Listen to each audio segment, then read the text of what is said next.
City Playhouse, Attraction 11. Hollywood, California, Monday, June 29th. Presents the finest in motion picture entertainment, Academy Award. From Hollywood, Skippy, America's largest selling peanut butter. Cary Grant, Katharine Hepburn, and Jimmy Stewart. The Lux Radio Theater welcomes you all.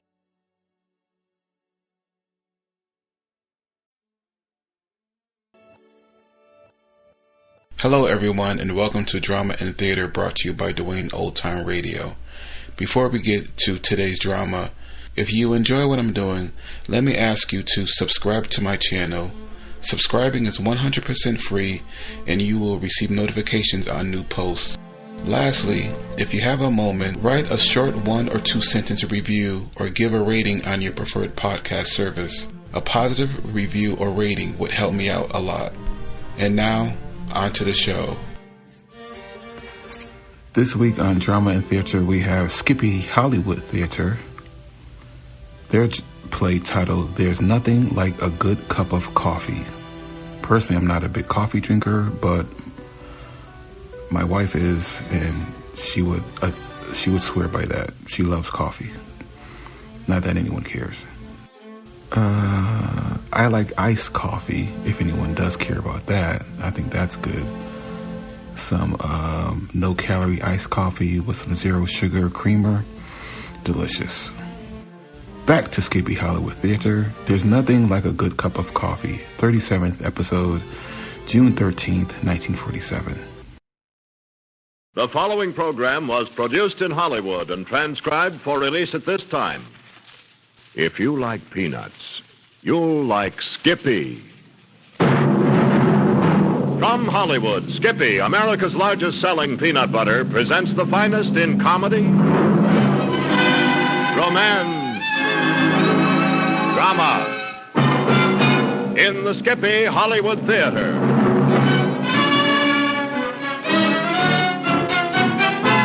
With Thomas Mitchell in the very human drama, There's Nothing Like a Good Cup of Coffee.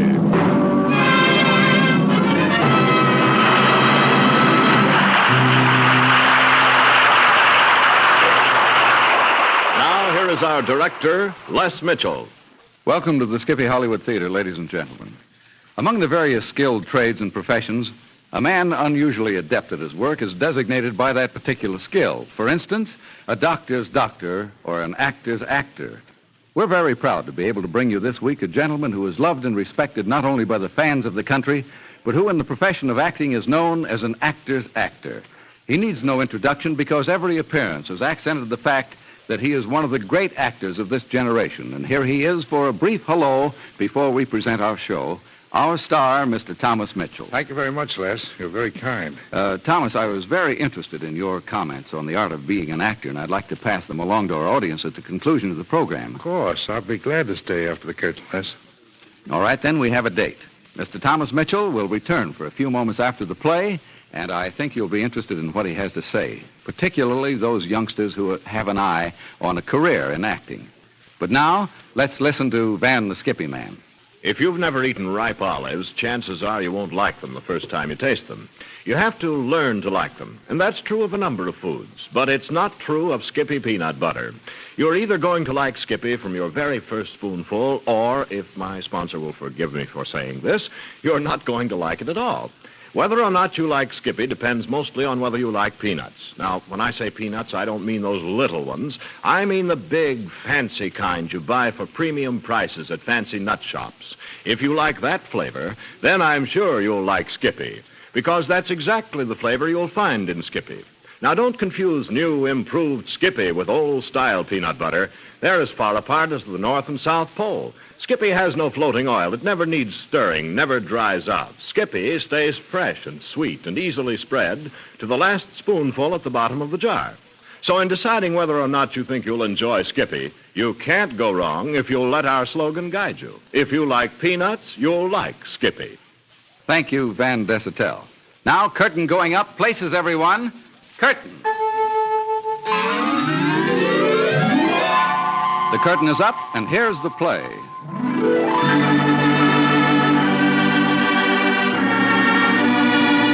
The Skippy Hollywood Theater presents Act One of There's Nothing Like a Good Cup of Coffee, starring Mr. Thomas Mitchell as Captain Storm. Shall I pour you some tea, Dudley? Oh, no, please don't, Linda. Instead of filling me up on tea and cookies, tell me why you wanted to see me. I'm your lawyer, you know. You don't have to be hesitant with me. What's troubling you? Oh, everything, Dudley. I don't know. It's just everything. The children, running the house, shopping. Here, let's take one thing at a time. What's wrong with the children? Are they sick? No, but they're just hard to manage. Little Susan is all right, but Richard... Well, you should have seen him the way he arrived home this afternoon. No tie on, his suit torn. He'd been fighting with a boy in the next block. Well, that's not so terrible. A growing boy, you know. How'd he make out? Oh, please, Dudley, be serious with me. I don't know what to do. Richard's 12 and growing fast, and Susan's 10. When John was alive, I wasn't so conscious of the children. Oh, be serious, please. I'm asking your help. What am I to do? All right. I'll give you my honest advice. You won't like it, and you probably won't follow it. Linda, have you ever thought of marrying again? Dudley, with John buried only yesterday? Why, what would he think, even suggesting the idea? 2 years is not yesterday, Linda. And if I knew John Warren as well as I think I do, he'd be giving you the same advice. Now, I haven't said anything before because I knew you were still cherishing his memory.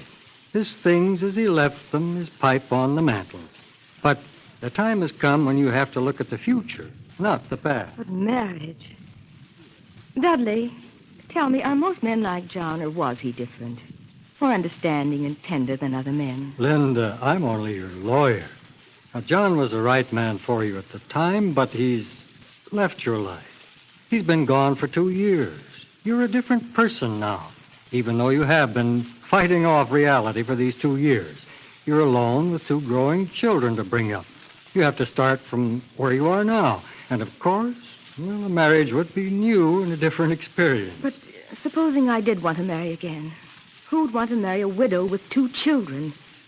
I'm not young. And... You look as though you were still in your early 30s. And you're attractive, beautiful.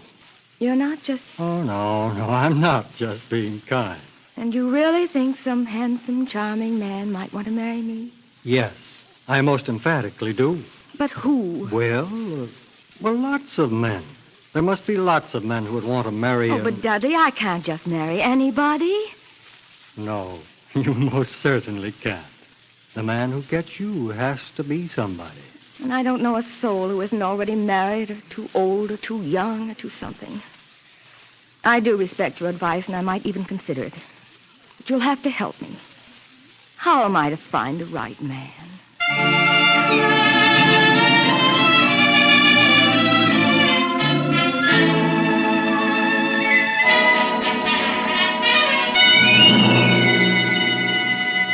Hello, Chester. Hello, Chris. Say, is that Captain Storm out there? That's none other. Looks as though he had something on his mind. He has. What? I don't know. But the club's going to need new carpet if he doesn't stop pacing the deck. Well, we've got to do something. Look at him out there. Storm was never a deck pacer. When he had a tough decision to make, he'd just go to his bunk, light that stinking old pipe of his, and put out a smoke screen that you'd need an axe to cut your way through. Yes, I know. But he hasn't had that pipe out once. Well, we can't just sit here. He's floundering. And as his 2 oldest friends, we've got to get him back on the course. Come on, I'm going out. No, wait. He's coming in. Ahoy, Captain Storm. Come on over. Here's Commander Chris Jones. Hello, Toby. Hello. Oh, hello, Chester. Where you 2 been? Seems you're never around when I need you. Captain, I have been here for the last 3 days watching you cut a path through that carpet. Huh? What's the matter? You look as if you've been fighting the devil for a week, and he won. Come here. I don't want anybody else to hear this. What I'm going to tell you 2 is highly confidential. Sealed orders. Well, of course, Captain. Well, surely you don't think... Well, then, here it is. I'm going to get married. Good grief. Snakes and little serpents. I thought it would surprise you a little. Who are you going to marry? I don't know yet. What? Here's the situation in a nutshell. I'm retired. I have nothing to do. I have a better than a fair income and no one to leave my property to, and I'm tired of looking across the breakfast table every morning and seeing nothing but the back of a chair. I want to talk to someone, listen to someone. The only sound I hear at breakfast now is my teeth grinding on the burnt toast. Well, it's a settled fact you want to marry. Now, whom do you want to marry? That's the question. We've got to draw up our plans, then seek out and destroy the enemy. I mean, seek out the woman and marry her. Say, I've got an idea. The captain should marry a widow. Why a widow? Well, he's never been married. He wouldn't know how to act. One of the parties should have been married before, so there'll be an experienced pilot aboard to steer the craft away from the shoals and rocks that lurk in the sea of matrimony. Excellent planning, Commander Jones. I agree with you. The second decision has been made. The captain will marry a widow. Well, now, wait a minute. There's a hitch here. If it's going to be a widow, she might have some children. How do you feel about children, Captain Storm? 2 would be just about right.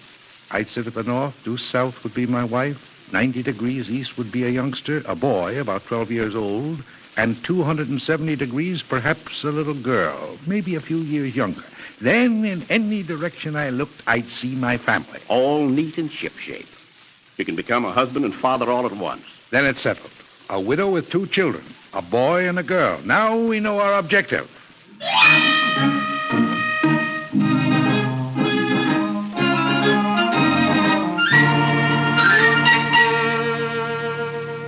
Now, look, Captain, you've got to stop halting women on the street and asking them if they're widows. We'll all be thrown in the brig or put under observation. Blast it all, a man ought to be able to look at a woman and find out if she's a widow. Look. Huh? There goes one. All decked out in black. Maybe she's mourning her husband. No, Captain, that doesn't mean a thing. Black's very fashionable this year. I read that in the newspaper. Wait, I have an idea. Why don't we advertise? Splendid. In the public press? Never. This is a private affair between me and my future wife. All right, but that gives me an idea. I know how we can find some widows. Lots and lots of them. How's that? Well, we'll get the newspapers and read the obituaries. Why, there might even be some pictures of widows. Husbands die every day. We'll pick out a likely prospect, wait a decent interval, and then... Just how long an interval?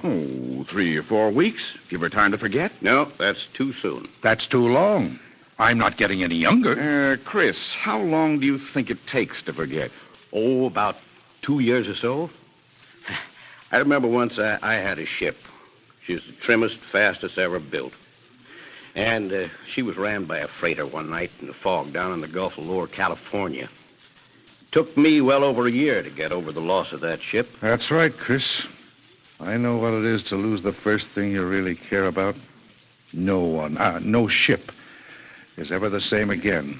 Well, let's peg the interval at 2 years. That gives us a starting point. Sure, and then if we find that we need longer, we can just look at some older newspapers. All right, fine. Now we're coming on the range. Let's see. A widow, about 40 years old, 2 children, boy and girl, and one whose husband passed on about 2 years ago. Taxi!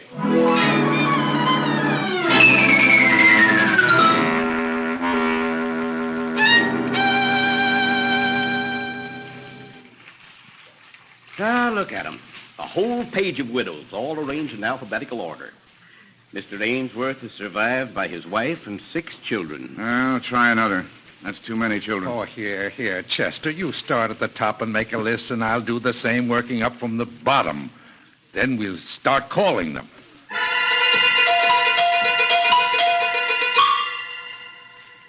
Hello? Is this Dunwitty, 7492? Yes. Mrs. Odell? Well, yes and no. But, madam, I don't understand. I was Mrs. Odell until this morning, but now I'm Mrs. George T. Harvey. Who's speaking, please? Oh, just an old friend of Mr. Odell's. Please accept my congratulations.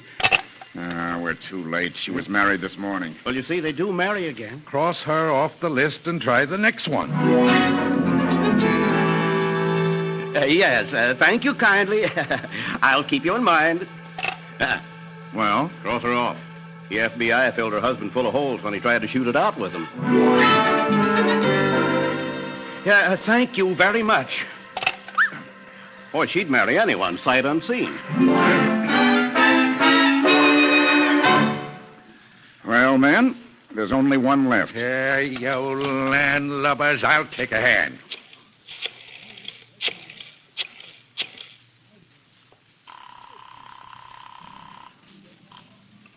Hello? Mrs. Warren? Yes, this is Mrs. Warren. This is Captain Tobias W. Storm, United States Navy, retired. Yes, Captain Storm. Well, Mrs. Warren, may I have the pleasure and the honor of calling on you tomorrow afternoon? Why, I don't know what to say. I'm sure we don't know each other, do we? Oh, you mean on official business? Not exactly, Mrs. Warren. You might say it's of a very personal and highly confidential nature. But how could we conduct any personal business when we don't even know each other? Madam, I'm flying the distress signal. I need help. You're the last one on the list. I need someone to advise me. But why call on me? How did you ever come to call this number? I'll give a full explanation when I see you tomorrow. Oh, but I can't see you tomorrow. I'll be there promptly at 1500. That's 3 o'clock. Why, Captain Storm, this is preposterous. I won't. I can't. Until tomorrow, then. Goodbye, Mrs. Warren.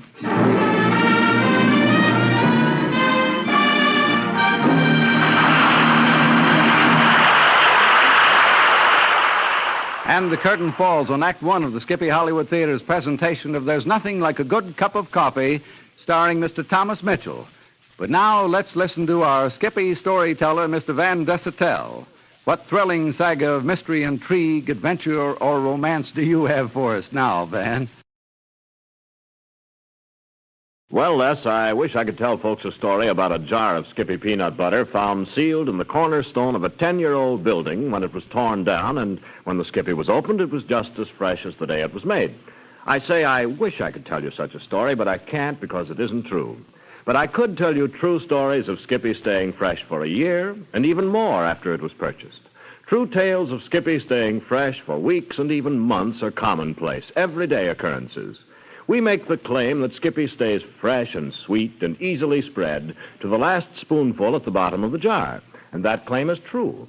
But very few people are able to put Skippy to a 1 year, a 1 month, or even a 1 week freshness test. And it's easy to understand why. You see, Skippy tastes exactly like plump, selected, freshly roasted peanuts. And that means that, like peanuts, it requires a superhuman amount of willpower and self-restraint to be able to stop eating Skippy once you've started.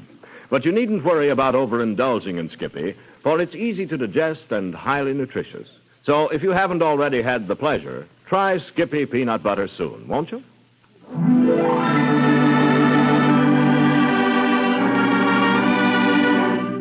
The Skippy Hollywood Theater is presenting Mr. Thomas Mitchell as Captain Storm in There's Nothing Like a Good Cup of Coffee. And there you have it, Mrs. Warren. At the last minute, Captain Storm had an attack of stage fright. Couldn't come out, so he sent me instead to act as liaison officer. I see. What's Captain Storm really like?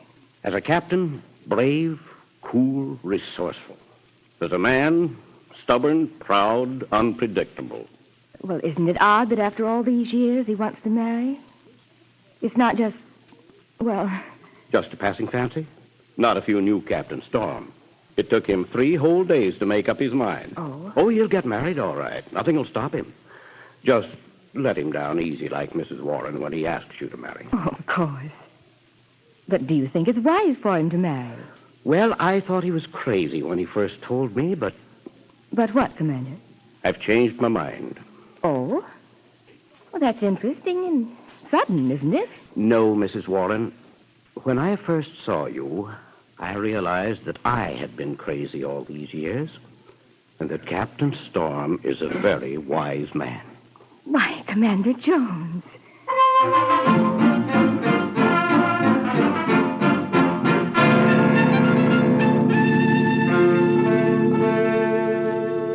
What the devil's keeping Chris? It's almost 2400 and he's not here. I'd better telephone. Now, remember, Captain, it was you who sent Chris out after you got weak in the knees. Haven't you any confidence in him? Certainly. Didn't I always pick him for a difficult assignment? Yes, and for some of those assignments, I sometimes wondered why you did send him. Because I knew that no matter what happened, Chris Jones would always look after his own skin. I knew that if anybody came back alive from a dangerous mission, it would be Chris. Well, then why worry? Well, this mission isn't dangerous, but I'm just thinking that Chris still has that habit of looking out for himself. Oh, Here he is. Where have you been and what have you been doing? It didn't take you all this time just to run out and have a look at her. But she's easy to look at, Captain. Fine. Well, I'm relieved to hear it. And the children? They take after the mother. Uh-huh. I saw them at dinner. I told them a yarn or two. Then she stowed them away for the night. Did you sound her out? How does she feel about marrying? Yes, let's have a full report on her, Chris. Gentlemen, she's as trim as a racing yacht. She's about so high, tawny hair, just the color of tassels on Iowa corn. And her eyes are blue. They're bright, like jewels held in place by crow's feet. And they show when she smiles. She smiles often and puts you right on the edge of your chest. Good Godfrey, listen to the man. I can't believe it. Chris, what happened? What did she do to you? I don't know, but I feel 10 years younger. Commander Jones, I'll have you court-martialed for this.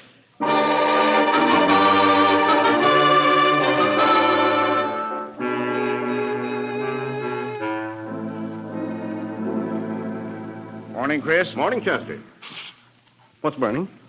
Is that smoke rising out of that chair what I think it is, or is the stuffing on fire? That's Captain Storm's pipe. Something's going to happen. I wonder what. Well, he's probably trying to make up his mind whether to challenge you to a duel or have you ousted from the club. Pretty mad? Or at least spoke to me. Oh, stand by. Here he comes. Morning, Chester. Morning, Benedict Arnold. Good morning, Captain. Good morning. Sleep well, sir? No. Well, I'm sorry to hear that. I hope it wasn't that. Not at all, not at all. I'm glad you found the widow so agreeable that you couldn't resist stabbing your old friend in the back. There's nothing I relish more than competition. Besides, I now feel it's my duty to rescue the widow from the designs of a scoundrel like you. You've taught me something. I taught you something, Captain? Yes. If you want a mission really carried out, do it yourself. Now, if you two will excuse me, I am on my way to call on Mrs. Warren.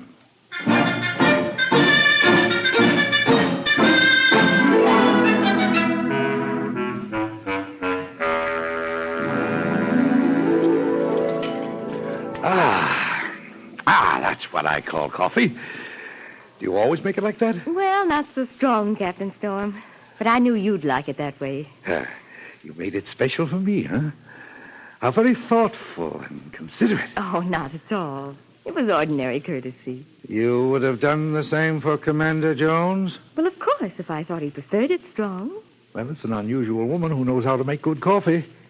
Oh? Are you speaking from experience? No.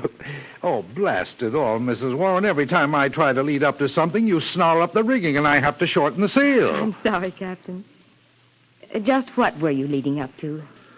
Then you didn't really like my coffee? No, isn't it just like a woman to jump to a conclusion like that? Well, you say you were leading up to something. And now you say that was just a stepping stone to something else. What? Marriage. Oh, Captain.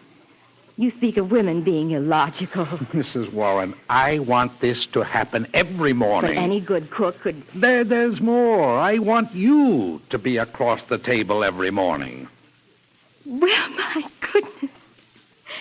Of all the proposals I've ever heard. Just how many have you heard, Mrs. Warren? Well, I've heard just lots. No, Captain, you're not the kind of a man that people fib to. Just one other proposal. Your husband's? Yes. Not like mine, no doubt. No, Captain, it was not like yours. Well, 30 years ago, mine would have been different. About the time the apple blossoms were carpeting the ground in the Shenandoah Valley, I'd have taken you for a drive. There's a country lane 6 miles out of Winchester, and I would have hired a team of sorrel horses, combed and curried until their hides were smooth as satin. A little breeze has come up, and the blossoms are falling like flakes of white and pink snow. I'd be noticing all these little things, even if I was trying to form words of love beautiful and new and so different that you wouldn't be able to say anything but yes. Then... Yes, Captain Storm? I'd slow down the horses. Commander was the name of one, Admiral the other. We named them according to age and seniority. Yeah, they know what to do. I could just wrap the reins around the whip and let them walk. That's strange, isn't it? Strange how all the little details will come back again after 30 years. What was her name, Captain? Her name, too, is Linda. And you proposed? I was coming to that. The sorrels were walking along, their hoofs thumping against the soft ground. Linda and I'd been silent a long time. I with my arm around her shoulder and she with her head resting on mine. And the words which I was praying would make me the happiest man in the world were boiling up inside of me. Somehow I couldn't get them out. As I look back now, Linda was scarcely breathing for fear any little sound would get me off my course. She was helping with her silence. Even the horses were helping. They never looked round once. How perfectly charming. Finally, I knew I had to say something, for my chest was about to explode. I turned and said, Linda. And she dug her head out of my shoulder and looked up at me. Her bonnet had fallen off and the ribbons were holding it. The ribbons were blue. Yes, my darling, she says. And there I was. Both the horses had stopped. I guess I told you. Yes, you did. They were used to this. Seemed to know, too, just how long it took. They both turned, and they were looking back at us. And poor Linda, anxious and waiting. What did you say? I bellowed out in a voice that jolted the buggy 2 inches off the ground. Linda, you make the best cup of coffee I ever tasted. Will you marry me? And what did she say? Nothing. Not a word? No, she couldn't. I was kissing her. Oh. Oh, yes, of course. On the way back, she said I didn't have to apologize for my proposal because she knew it summed up all the beautiful things I wanted to say. And when were you married? The apples had turned a deep red in the valley when Linda and I drove down that lane again. It was our last. 2 weeks later, I stood at her grave and saw her lowered into the earth. I am sorry, Captain. Well, now I'll be going, Mrs. Warren. It's been a deep pleasure to call, and I thank you. I deem it a great honor if you permit me to call again someday. Of course you may, Captain Storm. Thanks, and goodbye. Goodbye. And do come again.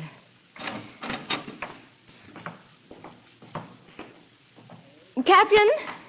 Oh, Captain Storm. Did I hear you call? Yes, I did. Here, you forgot your pipe. Oh, so I did. Thank you kindly. Yes, I noticed it right after you left, there on the mantelpiece. I know how attached men are to their favorite pipes. Yes, they are. Well, thank you again. Thank you. Captain, I really enjoyed having you for breakfast this morning. And I was just wondering, since you like my coffee better than that served at your club, why don't you come out tomorrow for breakfast? My 2 children will be back. They're visiting their aunt today, and I know they'd love to see a real sea captain.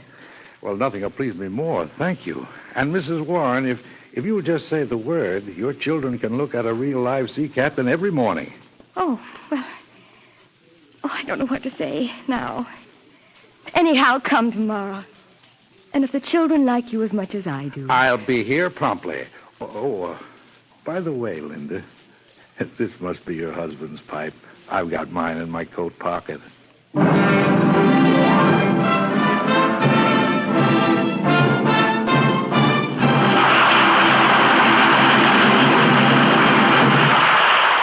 And the curtain falls on the second act of the Skippy Hollywood Theater's presentation of There's Nothing Like a Good Cup of Coffee, starring Mr. Thomas Mitchell, who returns in just a moment. The enthusiastic endorsement of housewives everywhere is the big reason why Skippy is America's largest selling peanut butter.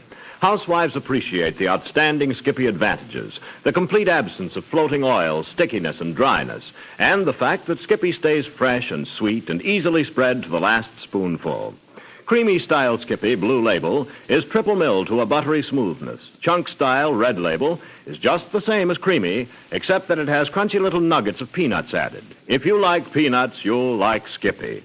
Now, here is our director, Les Mitchell. And here's our star, Mr. Thomas Mitchell. Thomas, superlatives are unnecessary after listening to such a fine portrayal as you've just given.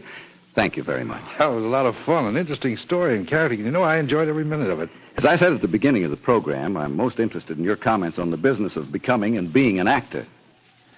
Well, all I can say to any actor, young or old, is that he should avoid losing his personality. That's his main asset. He shouldn't allow himself to be forced into doing things that he doesn't understand. He shouldn't allow people to squeeze him into a mold which isn't himself. In other words, the true actor is a person who brings sincerity and knowledge to the part rather than one who is content to use tricks. Well, let me say it this way. An actor shouldn't be self-conscious. He should want to free himself from any restraint. You know what I mean? Yes, I do, indeed. And coming from one who has so capably demonstrated his acting ability, I must say that's good advice. Thanks. Say, before I leave, I'd like to thank Lorene Tuttle and the rest of the cast for their splendid work. And thank you again, Les. Goodbye, everyone. Goodbye, Thomas Mitchell.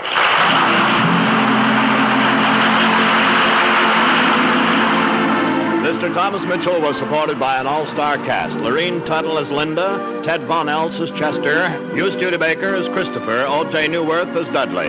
There's Nothing Like a Good Cup of Coffee was written by Joseph Cochran, produced and directed by Les Mitchell, who is here also as your host. Thank you for being our guest, and we hope you'll be with us next week. Musical score was composed and conducted by Del Castillo. Be sure to listen each week and hear such stars as Marjorie Reynolds, Peggy Ann Garner, and many other great actors and great stories selected especially for them. Dan Desautels speaking for the Skippy Hollywood Theater. This program was produced in Hollywood and transcribed for release at this time.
Thank you.